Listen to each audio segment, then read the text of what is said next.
ಎಲ್ಲರಿಗೂ ನಮಸ್ಕಾರ. ನನ್ನ ಯೂಟ್ಯೂಬ್ ಚಾನಲ್ಗೆ ಸ್ವಾಗತ. ವಿದ್ಯಾರ್ಥಿಗಳೇ, ಇಂದಿನ ವಿಡಿಯೋದಲ್ಲಿ ನಾವು ನಾಡು ನುಡಿ ಜನ, ಕನ್ನಡ ನಾಡು ನುಡಿ ಜನ, ಬೇರೆ ಬೇರೆ ಕವಿಗಳು ಕನ್ನಡ ನಾಡಿನ ಬಗ್ಗೆ ಬರೆದಂತಹ ಬೇರೆ ಬೇರೆ ಕಾವ್ಯಗಳು ಇಲ್ಲಿವೆ. ವಿದ್ಯಾರ್ಥಿಗಳೇ, ಈಗ ನಾವು ಶ್ರೀ ವಿಜಯ ಬರೆದಂತಹ ಕವಿರಾಜ ಮಾರ್ಗ ಈ ಕಾವ್ಯ ಭಾಗದಲ್ಲಿ ಕನ್ನಡದ ಕುರಿತು ಏನು ಹೇಳಿದ್ದಾರೆ ಅಂತ ನೋಡೋಣ. ಕಾವೇರಿಯಿಂದಂ ಆ ಗೋದಾವರಿ ವರಂ ಇರ್ಪನಾಡದು ಆ ಕನ್ನಡದೊಳ್ ಭಾವಿಸಿದ ಜನಪದಂ ವಸುಧಾ ವಲಯ ವಿಲೀನ ವಿಷದ ವಿಷಯ ವಿಶೇಷಂ. ಅಂದರೆ ಕಾವೇರಿಯಿಂದಂ, ಕಾವೇರಿ ನದಿಯಿಂದ ಹಿಡಿದು ಗೋದಾವರಿ ವರಂ, ಗೋದಾವರಿ ನದಿಯವರೆಗೆ, ಇರ್ಪ ಕನ್ನಡದೊಳ್, ಇರ್ಪ ಅಂದರೆ ವ್ಯಾಪಿಸಿರುವ, ಕನ್ನಡದೊಳ್ ಕರ್ನಾಟಕ ದೇಶದಲ್ಲಿ, ಕನ್ನಡ ನಾಡಿನಲ್ಲಿ, ಜನಪದ, ಜನಪದ ಅಂದರೆ ಪ್ರಾಂತ್ಯ, ವಸುಧಾ ವಲಯ ಅಂದರೆ ಈ ಕರ್ನಾಟಕದ ಭೂಪ್ರದೇಶ, ವಸುಧಾ ವಲಯ, ವಸುಧೆ ಅಂದರೆ ಭೂಮಿ, ವಿಲೀನ ಸೇರಿಕೊಂಡ, ವಿಷದ ವಿಷಯ ಸುಂದರವಾದಂತಹ ಪ್ರದೇಶ, ವಿಶೇಷಂ ಅತಿಶಯದಿಂದ ಕೂಡಿದಂತಹ, ಅಂದರೆ ಈ ಕರ್ನಾಟಕವು ಕಾವೇರಿ ನದಿಯಿಂದ ಹಿಡಿದು ಗೋದಾವರಿ ನದಿಯವರೆಗೆ ಚಾಚಿಕೊಂಡಿರುವಂತಹ ನಾಡೇ ಕನ್ನಡ ನಾಡು. ಈ ಕರ್ನಾಟಕ ದೇಶವು ವಿವಿಧ ಪ್ರಾಂತ್ಯಗಳಿಂದ ಸುಂದರವಾದಂತಹ ಭೂಪ್ರದೇಶಗಳಿಂದ ಕೂಡಿ ಅದು ಅತಿಶಯವೆನಿಸಿದೆ.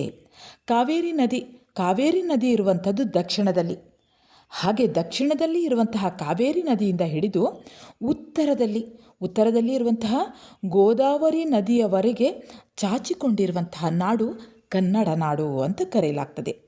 ಈ ಗೋದಾವರಿ ನದಿಯು ಇರುವಂಥದ್ದು ಮಹಾರಾಷ್ಟ್ರದ ಪಶ್ಚಿಮ ಭಾಗದಲ್ಲಿ ಇರುವಂತಹ ನಾಸಿಕ್ ಜಿಲ್ಲೆಯ ತ್ರ್ಯಂಬಕೇಶ್ವರದ ಬಳಿ ಈ ಗೋದಾವರಿ ನದಿ ಹುಡ್ತದೆ. ಅದು ಛತ್ತೀಸ್ಗಢದ ಮೂಲಕ ಆಂಧ್ರ ಪ್ರದೇಶ ಅಂದರೆ ತೆಲಂಗಾಣ, ಆಂಧ್ರ ಪ್ರದೇಶದ ಪೂರ್ವ ಗೋದಾವರಿ ಜಿಲ್ಲೆ ಹಾಗೂ ಪಾಂಡಿಚೇರಿಯ ಯಾಣಂ ಮೂಲಕ ಹರಿದು ಅಂತರ್ವೇದಿ ಬಳಿ ಬಂಗಾಲ ಕೊಲ್ಲಿಯನ್ನು ಸೇರ್ತದೆ.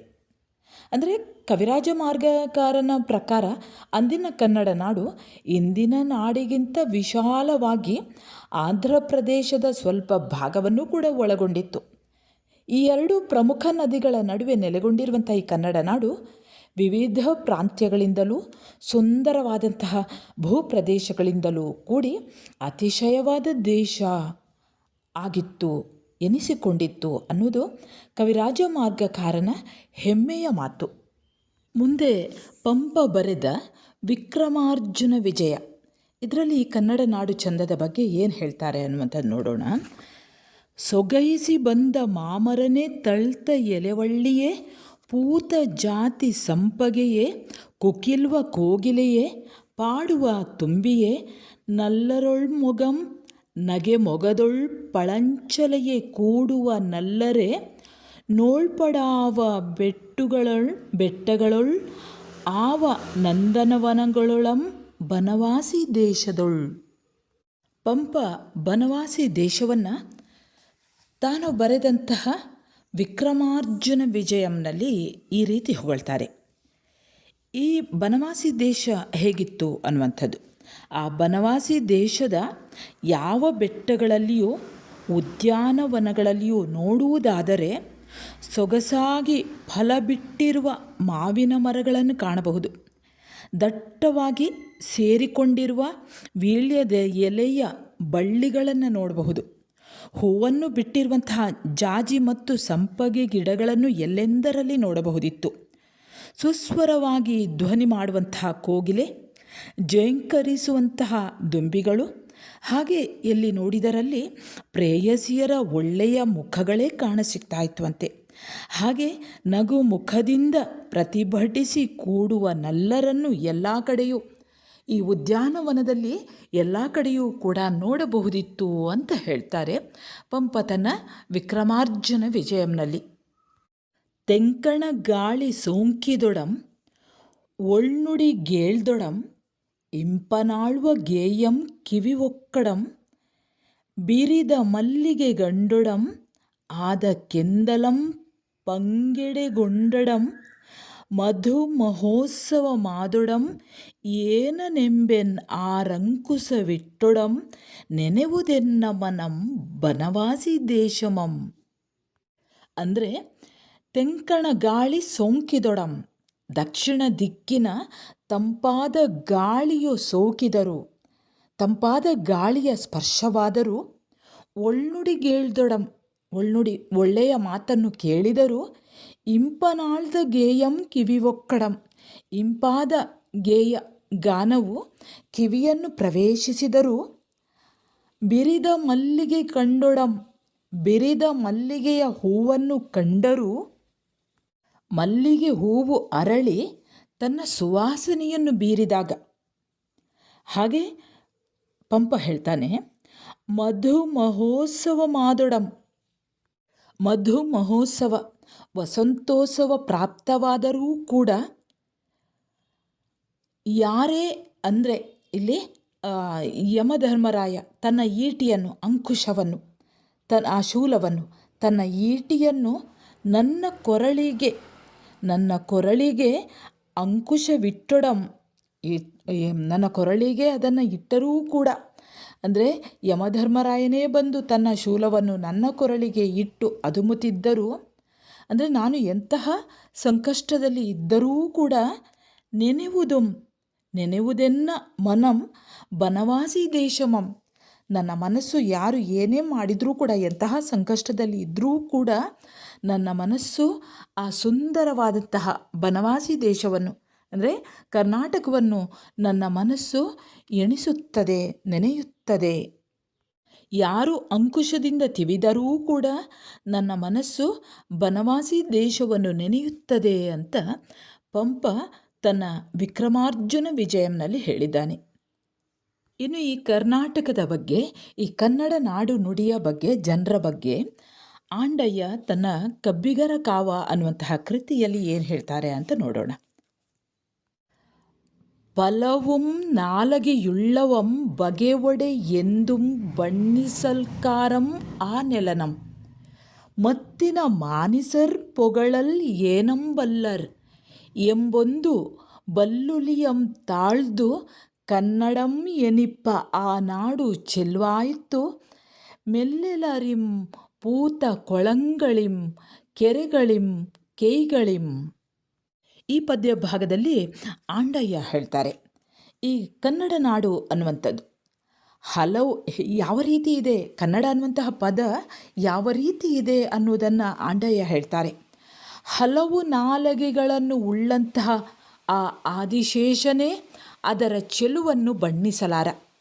ಹಾಗಿರುವಾಗ ಮತ್ತಿನ ಮಾನಿಸರ್, ಹಾಗಿರುವಾಗ ಮನುಷ್ಯ ಮಾತ್ರರು ಅದನ್ನು ಏನೆಂದು ಬಣ್ಣಿಸಬಲ್ಲರು. ಮತ್ತಿನ ಮಾನಿಸರ್ ಪೊಗಳಲ್, ಏನೆಂದು ಬಣ್ಣಿಸಬಲ್ಲರು ಅನ್ನುವಂತಹ ಪ್ರಖ್ಯಾತಿಯನ್ನು ಪಡೆದಂತಹ ಈ ಕನ್ನಡ ಅನ್ನುವಂತಹ ಆ ನಾಡು ಮಂದ ಮಾರುತದಿಂದಲೂ ಹೂಗಳಿಂದ ಕೂಡಿದ ಕೊಳಗಳಿಂದಲೂ ಕೆರೆಗಳಿಂದಲೂ ಹಳ್ಳಿ ಹೊಲಗದ್ದೆಗಳಿಂದಲೂ ಕೂಡಿ ಚೆಲುವಾಗಿತ್ತು ಅನ್ನುವಂಥದ್ದನ್ನು ಈ ಕನ್ನಡ ಅನ್ನುವಂತಹ ಪದವನ್ನು ಕುರಿತು ಇಲ್ಲಿ ಆಂಡಯ್ಯ ಹೇಳಿರುವಂಥದ್ದು. ಇವು ಪಳ್ಳಿಗಳ್, ಇವು ಪಟ್ಟಣಂ, ಇವು ಕೆರೆಗಳ್, ಇವು ಎರಗಿನಿಂದ ಮುಗಿಲೋಳಿಗಳ್, ಇವು ಕಾಡು, ಇವು ಪೆಸರ್ವಡೆದೊಪ್ಪುವ ಬನ ಎಂದು ಪೇಳುವುದರಿದ ನಾಡೊಳ್. ಅಂದರೆ ಇವು ಹಳ್ಳಿ, ಅಂದರೆ ಈ ಕರ್ನಾಟಕ ದೇಶದಲ್ಲಿ, ಅಂದರೆ ಈ ಕನ್ನಡ ನಾಡಿನಲ್ಲಿ, ಕನ್ನಡ ದೇಶದಲ್ಲಿ ಹಳ್ಳಿಗಳು ಯಾವುವು, ಪಟ್ಟಣಗಳು ಯಾವುವು, ಹಾಗೆ ಬಾಗಿ ನಿಂತ ಮೋಡದ ಹಿಂಡುಗಳು ಯಾವುವು, ಹಾಗೆ ಕಾಡುಗಳು ಯಾವುವು, ಪ್ರಖ್ಯಾತವಾದಂತಹ ಬನ ಯಾವುದು ಎಂಬುದನ್ನು ತಿಳಿದು ಹೇಳುವುದು ಕಷ್ಟ ಸಾಧ್ಯ. ಅಂದರೆ ಈ ಒಂದು ಕನ್ನಡ ನಾಡಿನಲ್ಲಿ ಹಳ್ಳಿಗಳು ಯಾವುವು, ಪಟ್ಟಣಗಳು ಯಾವುವು, ಕೆಳಗೆ ಬಾಗಿ ನಿಂತಹ ಮೋಡದ ಹಿಂಡುಗಳು ಯಾವುವು, ಹಿಂಡು ಅಂದರೆ ಗುಂಪು, ಮೋಡಗಳು ಯಾವುವು, ಕಾಡು ಯಾವುದು, ಪ್ರಖ್ಯಾತವಾದಂತಹ ಬನಗಳು ಯಾವುವು, ಅಂದರೆ ಎಲ್ಲವೂ ಕೂಡ ಪ್ರಖ್ಯಾತವಾಗಿರುವಂಥವುಗಳೇ. ಹಾಗಾಗಿ ಯಾವುದು ಪ್ರಖ್ಯಾತವಾದಂತಹ ಬನಗಳು ಯಾವುವು ಅಂತ ತಿಳಿದು ಹೇಳುವುದು ಕಷ್ಟ ಅಂತ ಆಂಡಯ್ಯ ತನ್ನ ಕಬ್ಬಿಗರ ಕಾವದಲ್ಲಿ ಹೇಳ್ತಾರೆ. ಆಂಡಯ್ಯ ತನ್ನ ಕಬ್ಬಿಗರ ಕಾವದಲ್ಲಿ ಇನ್ನೂ ಮುಂದುವರಿದು ಕನ್ನಡ ನಾಡನ್ನು ಈ ರೀತಿ ವರ್ಣಿಸ್ತಾರೆ. ಮಲ್ಲಿಗೆಯಲ್ಲದೆ ಸಂಪಗೆಯಲ್ಲದೆ ದಾಳಿಂಬಮಲ್ಲದೊಪ್ಪುವ ಚೆಂದೆಂಗಲ್ಲದೆ ಮಾವಲ್ಲದೆ ಕೌಂಗಲ್ಲದೆ ಗಿಡಮರಗಳೆಂಬುವಿಲ್ಲ ನಾಡೊಳ್. ಅಂದರೆ ಮಲ್ಲಿಗೆ, ಸಂಪಿಗೆ, ದಾಳಿಂಬೆ, ಚೆಲುವಾದ ಕೆಂದೆಂಗು, ಮಾವು, ಅಡಕೆ ಇವುಗಳಿಲ್ಲದೆ ಬೇರೆ ಗಿಡ ಮರಗಳು ಎಂಬವು ಈ ನಾಡಿನಲ್ಲಿ ಇಲ್ಲ ಅಂತ ಆಂಡಯ್ಯ ತನ್ನ ಕಬ್ಬಿಗರ ಕಾವದಲ್ಲಿ ಹೇಳ್ತಾರೆ. ಇನ್ನು ಮುಂದೆ ವಿರೂಪಾಕ್ಷ ತನ್ನ ಚೆನ್ನಬಸವ ಪುರಾಣದಲ್ಲಿ ಈ ರೀತಿ ಹೇಳ್ತಾರೆ ನೋಡಿ.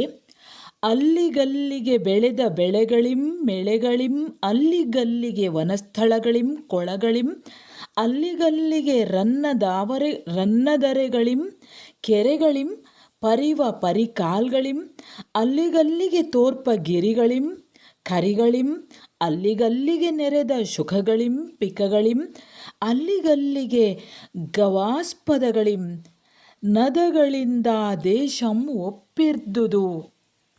ಅಂದರೆ ಈ ಕನ್ನಡ ದೇಶವು, ಕನ್ನಡ ನಾಡು ಬೆಳೆದ ಬೆಳೆಗಳು, ಪೊದೆಗಳು, ಕಾಡುಗಳು, ಕೊಳಗಳು, ರತ್ನದ ತೆರೆಗಳು, ಕೆರೆಗಳು, ಹರಿಯುವ ಪರಿಕಾಲುವೆಗಳು ಅಂದರೆ ಕಾಲುವೆಗಳು, ಎಲ್ಲ ಕಡೆ ತೋರುವಂತಹ ಗಿರಿಗಳು, ಕರಿಗಳು, ತುಂಬ ಅಂತರವಿಲ್ಲದೆ ನೆರೆಯುವ ಗಿಳಿಗಳು, ಕೋಗಿಲೆಗಳು, ಹುಲ್ಲುಗಾವಲುಗಳು ಮತ್ತು ನದಿಗಳಿಂದ ಶೋಭಿಸ್ತಾ ಇದೆ. ಪ್ರಾಕೃತಿಕ ಜೈವಿಕ ಚೆಲುವು ಮತ್ತು ಸಮೃದ್ಧತೆಯ ನಾಡು ಈ ಕನ್ನಡ ನಾಡು ಅನ್ನುವಂತಹ ಅಭಿಮಾನ ವಿರೂಪಾಕ್ಷನಿಗಿದೆ, ಅಂದರೆ ಈ ಕವಿಗಿದೆ. ಈಗ ಕನ್ನಡ ನುಡಿಯ ಚಂದವನ್ನು ಮಹಾಲಿಂಗರಂಗ ತನ್ನ ಅನುಭವಾಮೃತದಲ್ಲಿ ಈ ರೀತಿ ಹೇಳ್ತಾನೆ. ಸುಲಿದ ಬಾಳೆಯ ಹಣ್ಣಿನಂದದಿ ಕಳಿದ ಸಿಗುರಿನ ಕಬ್ಬಿನಂದದಿ ಅಳಿದ ಉಷ್ಣದ ಹಾಲಿನಂದದಿ ಸುಲಭವಾಗಿರ್ಪ ಲಲಿತವಹ ಕನ್ನಡದ ನುಡಿಯಲಿ ತಿಳಿದು ತನ್ನೊಳು ತನ್ನ ಮೋಕ್ಷವ ಗಳಿಸಿಕೊಂಡರೆ ಸಾಲದೆ ಸಂಸ್ಕೃತದಲ್ಲಿ ಇನ್ನೇನು ಅಂತ ಇಲ್ಲಿ ಮಹಾಲಿಂಗರಂಗ ಹೇಳ್ತಾನೆ. ಅಂದರೆ ಈ ಕನ್ನಡ ಭಾಷೆ ಅನ್ನುವಂಥದ್ದು ಸುಲಿದ ಬಾಳೆಯ ಹಣ್ಣಿನಂದದಿ, ಸುಲಿದ ಬಾಳೆಯ ಹಣ್ಣಿನಂತೆ, ಸಿಪ್ಪೆಯನ್ನು ತೆಗೆದಂತಹ ಬಾಳೆಯ ಹಣ್ಣಿನಂತೆ ಈ ಕನ್ನಡ ನುಡಿ, ಸಿಬುರು ತೆಗೆದಂತಹ ಕಬ್ಬಿನಂತೆ, ಕಾದು ತಂಪಾದ ಹಾಲಿನಂತೆ ಮಧುರವಿರುವಂತಹ ಈ ಕನ್ನಡ ಲಲಿತವಹ ಕನ್ನಡದ ನುಡಿಯಲಿ, ಲಲಿತವಹ ಸರಳವಾಗಿ ಇರುವಂತಹ ಈ ಕನ್ನಡದ ನುಡಿಯಲ್ಲಿ, ಅಂದರೆ ಆ ರೀತಿ ಕನ್ನಡ ಇರುವಾಗ ತಿಳಿದು ತನ್ನೊಳು ತನ್ನ ಮೋಕ್ಷವ ಗಳಿಸಿಕೊಂಡರೆ ಸಾಲದೆ ಸಂಸ್ಕೃತದಲ್ಲಿ ಇನ್ನೇನು ಅಂತ ಹೇಳ್ತಾರೆ. ಇಷ್ಟು ಸರಳವಾಗಿರುವಂತಹ ಕನ್ನಡ ಇರುವಾಗ ನಮಗೆ ಸಂಸ್ಕೃತ ಯಾಕೆ ಬೇಕು ಅನ್ನುವಂತಹ ಪ್ರಶ್ನೆಯನ್ನು ಈ ಅನುಭವ ಅಮೃತ ಕೃತಿಯಲ್ಲಿ ಮಹಾಲಿಂಗರಂಗ ಹಾಕ್ತಾರೆ. ಇನ್ನು ಈ ಕನ್ನಡ ಭಾಷೆಯ ಬಗ್ಗೆ ಮುದ್ದಣ ತನ್ನ ರಾಮಾಶ್ವಮೇಧ ಅನ್ನುವಂತಹ ಕೃತಿಯಲ್ಲಿ ಮುದ್ದಣ ಮನೋರಮೆಯ ಸಂವಾದದಲ್ಲಿ ಈ ರೀತಿ ಹೇಳ್ತಾರೆ. ಮುದ್ದಣ ಕೇಳ್ತಾನೆ, ಇದು ಸಕ್ಕದದೊಂದು ಚೆಲುವು, ಅಂದರೆ ಇದು ಸಂಸ್ಕೃತದಲ್ಲಿ ಇರುವಂಥ ಒಂದು ಚೆಲುವು.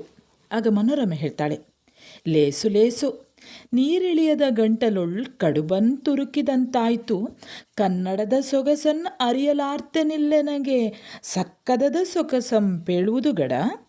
ಅಂದರೆ ಒಳ್ಳೆಯದು ನೀರೇ ಇಳಿಯದ ಗಂಟಲಿನಲ್ಲಿ ಕಡುಬನ್ನು ತುರುಕಿದಂತಾಯಿತು.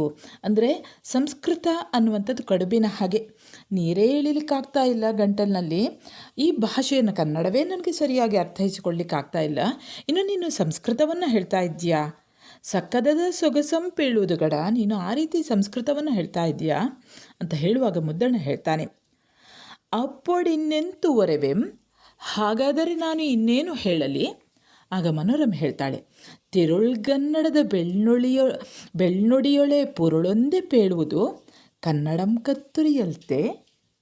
ಸತ್ವಯುತವಾದಂತಹ ತಿರುಳು ಇರುವಂತಹ ಬೆಳ್ನುಡಿಯ ಹಾಗೆ ಇರುವಂತಹ, ಅಂದರೆ ಮೃದುವಾದ ನುಡಿಯ ಹಾಗೆ ಇರುವಂತಹ, ಬೆಣ್ಣೆಯ ಹಾಗೆ ಇರುವಂತಹ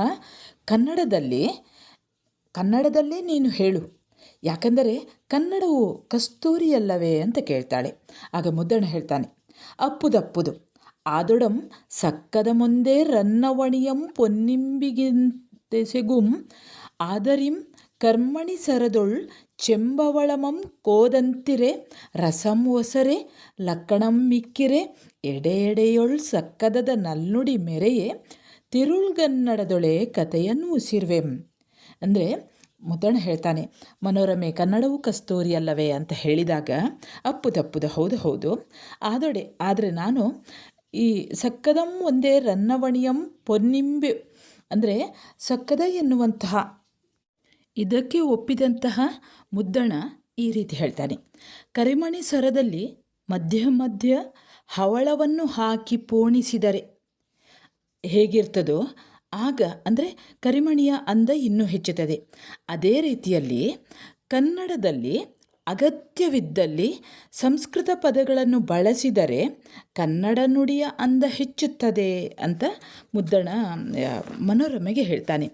ಹೇಗೆ ಕರ್ಮಣಿ ಸರದೊಳ್ ಚೆಂಬವಳಂ ಕೋದಂತಿರೆ ರಸಂ ಒಸರೆ ಲಕ್ಕಣಂ ಮಿಕ್ಕಿರೆ, ಲಕ್ಷಣವು ಹೆಚ್ಚಾಗುವ ಹಾಗೆ ರತ್ನವನ್ನು ಚಿನ್ನದೊಂದಿಗೆ ಸೇರಿಸಿ ಆಭರಣವನ್ನು ತಯಾರಿಸಿದಾಗ ಅದು ಹೇಗೆ ಸುಂದರವಾಗಿ ಕಾಣ್ತದೋ ಅದೇ ರೀತಿಯಲ್ಲಿ ತಾನು ಸಂಸ್ಕೃತ ಮತ್ತು ಕನ್ನಡದ ಹದಬೆರೆತಂಥ ಭಾಷೆಯಲ್ಲಿ ಕಥೆಯನ್ನು ಹೇಳುತ್ತೇನೆ ಅಂತ ಮನೋರಮೆಗೆ ಹೇಳ್ತಾನೆ.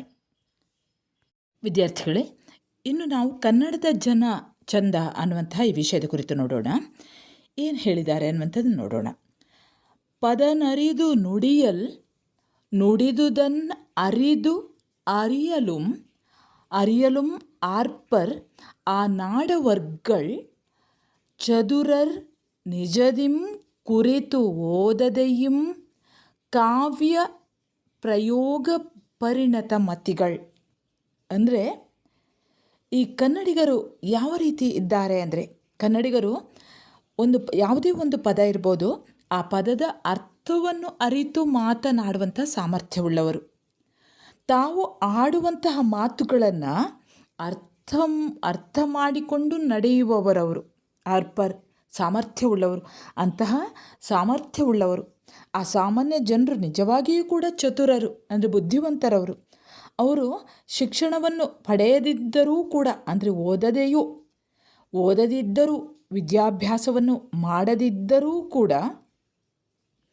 ಅವರು ಕಾವ್ಯವನ್ನು ರಚಿಸುವಷ್ಟು ಪರಿಣತಿಯನ್ನು ಹೊಂದಿದ ಬುದ್ಧಿಯುಳ್ಳವರು ಅಂತ ಆ ಕನ್ನಡಿಗರ ಗುಣವಿಶೇಷತೆಯನ್ನು ಇಲ್ಲಿ ಶ್ರೀ ವಿಜಯ ಹೇಳ್ತಾನೆ. ಸುಭಟರ್ಗಳ್ ಕವಿಗಳ್ ಸುಪ್ರಭುಗಳ್ ಚೆಲ್ವರ್ಗಳ್ ಅಭಿಜನರ್ಗಳ್ ಗುಣಿಗಳ್ ಅಭಿಮಾನಿಗಳತ್ಯುಗ್ರರ್ ಗಭೀರ ಚಿತ್ತರ್ ವಿವೇಕಿಗಳ್ ನಾಡವರ್ಗಳ್.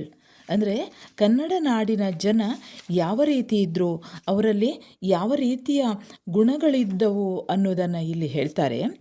ಆ ನಾಡಿನ ಜನ, ಕನ್ನಡ ನಾಡಿನ ಜನ ಒಳ್ಳೆಯ ಯೋಧರಾಗಿದ್ದಾರೆ, ಸುಭಟರಾಗಿದ್ದಾರೆ, ಕವಿಗಳಾಗಿದ್ದಾರೆ, ಪ್ರಭುಗಳಾಗಿದ್ದಾರೆ, ಸುಂದರರೂ ಆಗಿದ್ದಾರೆ, ಶಿಷ್ಟರು, ಗುಣವಂತರು, ರಣೋಗ್ರರು, ಗಂಭೀರ ಮನಸ್ಸಿನವರು ಮತ್ತು ವಿವೇಕಿಗಳು ಆಗಿದ್ದಾರೆ. ಕುರಿತವರಲ್ಲದೆ ಮತ್ತಂ ಪೆರರುಂ ತಂತಮ್ಮ ನುಡಿಯೊಳೆಲ್ಲರ್ ಜಾಣರ್ ಕಿರುಮಕ್ಕಳು ಮೂಗರು ಮರೆವಲ್ಕರಿವರ್ ವಿವೇಕಮಂ ಮಾತುಗಳಂ. ಅಂದರೆ ಕವಿರಾಜ ಮಾರ್ಗದಲ್ಲಿ ಶ್ರೀ ವಿಜಯ ಹೇಳ್ತಾನೆ, ಕನ್ನಡ ನಾಡಿನ ಜನ ಹೇಗಿದ್ದಾರೆ ಅನ್ನುವಂಥದ್ದು. ಅವರಲ್ಲಿ ಕಲಿತವರು ಮಾತ್ರ ಅಲ್ಲ, ಅಂದರೆ ಶಿಕ್ಷಣವನ್ನು ಪಡೆದವರು ಮಾತ್ರ ಅಲ್ಲ, ಬೇರೆಯವರೂ ಕೂಡ ಅಂದರೆ ಕಲಿಯದಿದ್ದವರು ಕೂಡ ತಮ್ಮ ಮಾತುಗಳಲ್ಲಿ ಬಹಳಷ್ಟು ಜಾಣರಾಗಿದ್ದಾರೆ. ಹಾಗೆಯೇ ಕನ್ನಡ ನಾಡಿನಲ್ಲಿ ಇರುವಂಥ ಚಿಕ್ಕ ಮಕ್ಕಳೂ ಕೂಡ, ಅದರಲ್ಲಿಯೂ ಮೂಗರೂ ಕೂಡ ಅಂದರೆ ಬಾಯಿ ಬರದಿದ್ದವರೂ ಕೂಡ ವಿವೇಕದಿಂದ ಮಾತನ್ನು, ವಿವೇಕದ ಬುದ್ಧಿವಂತಿಕೆಯ ಜಾಣತನದ ಮಾತುಗಳನ್ನು ಆಡಬಲ್ಲರಾಗಿದ್ದರು ಅನ್ನುವಂಥದ್ದನ್ನು ಹೇಳ್ತಾನೆ. ಚಾಗದ ಭೋಗದ ಅಕ್ಕರದ ಗೇಯದ ಗೊಟ್ಟಿಯಲ್ಲಿ ಇಂಪಿನಿಂಪುಗಳ್ಗಾಗರಮಾದ ಮಾನಸರೇ ಮಾನಸರಂತವರಾಗಿ ಪುಟ್ಟಲೇನಾಗಿಯಂ ಏನೋ ತೀರ್ದಪುದಂ ಮರಿದುಂಬಿಯಾಗಿ ಮೇಣ್ಕೋಗಿಲೆಯಾಗಿ ಪುಟ್ಟುವುದು ನಂದನದೊಳ್ ಬನವಾಸಿ ದೇಶದೊಳ್. ಪಂಪ ತನ್ನ ವಿಕ್ರಮಾರ್ಜುನ ವಿಜಯದಲ್ಲಿ ಈ ರೀತಿ ಹೇಳ್ತಾನೆ, ಆ ಬನವಾಸಿ ದೇಶದಲ್ಲಿ ತ್ಯಾಗ, ಭೋಗ, ವಿದ್ಯೆ ಸಂಗೀತ ಗೋಷ್ಠಿಗಳ ಸಂತೋಷ ಸೌಖ್ಯಕ್ಕೆ ಅಧೀನರಾಗಿರುವ ಮನುಷ್ಯರೇ ಮನುಷ್ಯರು. ಅಂತಹ ಅದೃಷ್ಟಶಾಲಿಗಳಾದ ಮನುಷ್ಯರಾಗಿ ಹುಟ್ಟಲು ಏನಾದರೂ ತಾನೇ ಸಾಧ್ಯವೇ? ಹಾಗೆ ಸಾಧ್ಯವಾಗದಿದ್ದರೂ ಆ ಬನವಾಸಿ ದೇಶದ ನಂದನವನಗಳಲ್ಲಿ ಮರಿದುಂಬಿಯಾಗಿಯೋ ಅಥವಾ ಕೋಗಿಲೆಯಾಗಿಯೋ ಹುಟ್ಟಬೇಕು ಅಂತ ಈ ಕನ್ನಡ ನಾಡಿನಲ್ಲಿ ತಾನು ಮತ್ತೆ ಹುಟ್ಟಬೇಕು ಅನ್ನೋದನ್ನು ಪಂಪ ಈ ರೀತಿ ಹೇಳ್ತಾನೆ. ವಿದ್ಯಾರ್ಥಿಗಳೇ, ಇಲ್ಲಿಗೆ ಅನೇಕ ಕವಿಗಳು ಕನ್ನಡ ನಾಡು ನುಡಿ ಜನರ ಬಗ್ಗೆ ಬರೆದಿರುವಂತಹ ಹಲವಾರು ಕಾವ್ಯಗಳನ್ನು ನಾವು ನೋಡಿದ್ದೆವು. ಸರಿ ವಿದ್ಯಾರ್ಥಿಗಳೇ, ಮುಂದೆ ಇನ್ನೊಂದು ಪಾಠದೊಂದಿಗೆ ಮತ್ತೆ ಬರುತ್ತೇನೆ. ಅಲ್ಲಿಯವರೆಗೆ ನಮಸ್ಕಾರ.